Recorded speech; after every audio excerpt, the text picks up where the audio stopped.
Hindi makatarungan, ito ang sigaw ngayon ng maraming Pilipino netizens sa naging resulta ng katatapos lang na Miss Universe 2023 na ginanap sa El Salvador. Marami kasi ang nag-expect na makakapasok talaga ang pambato ng Pinas na si Michelle D sa top 5 ng nasabing contest, ngunit nabigo itong makahawak ng mikropono para sa Q&A portion. Ayon nga sa ilan, kung nakapasok lang sana si Michelle D sa top 5, tiyak na may uuwi nito ang corona bilang Miss Universe 2023. Narito pang lumabas ang balitang nadaya umano si Michelle D sa nasabing contest, lalo nang lumabas ang art card na si Michelle D ay kasama sa top 5 at hindi ang Miss Thailand. Ngunit sa huli nabigo ito at ito ang hindi matanggap ng Pinoy netizens hanggang ngayon. Maging ang leaked score sa evening gown competition ay talaga namang pinag-uusapan ng matindi ngayon sa social media. Makikita kasi dito ang mga nakuhang score ng bawat kandidata mula sa 11 hurado ng Miss U.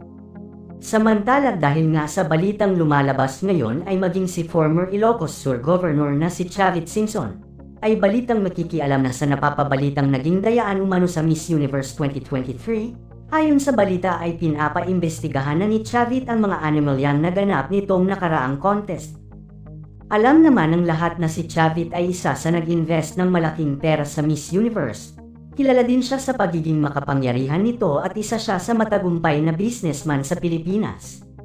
Dahil nga sa nangyari ay ayon sa balita ay kumalas na umano si Chavit sa Miss Universe Management na pagmamay-ari ng new CEO na si Anja Crejutate. At nagbanta pa itong kakasuhan ang nasabing management sakaling mapatunayan na nagkaroon nga ng dayaan sa nasabing competition. Hinding-hindi daw niya ito mapapalampas, lalo at ang ating pambato ang nadidihado at nangangailangan ng tulong.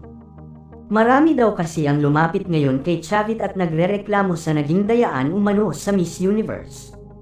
Samantala, ayon pa sa aming source ay nakausap na din daw ni Chavit ang dating owner ng Miss Universe na si Paula Sugar. At bali-balitang makikipagtulungan umano ito kay Chavit kung sakaling mapatunayan nilang nagkaroon ng matinding anomalye sa nakaraang Miss Universe 2023. Hindi umano mapapalampas ni Paula Sugar ang nangyayaring ito sa kanyang ipinagmamalaking Miss U.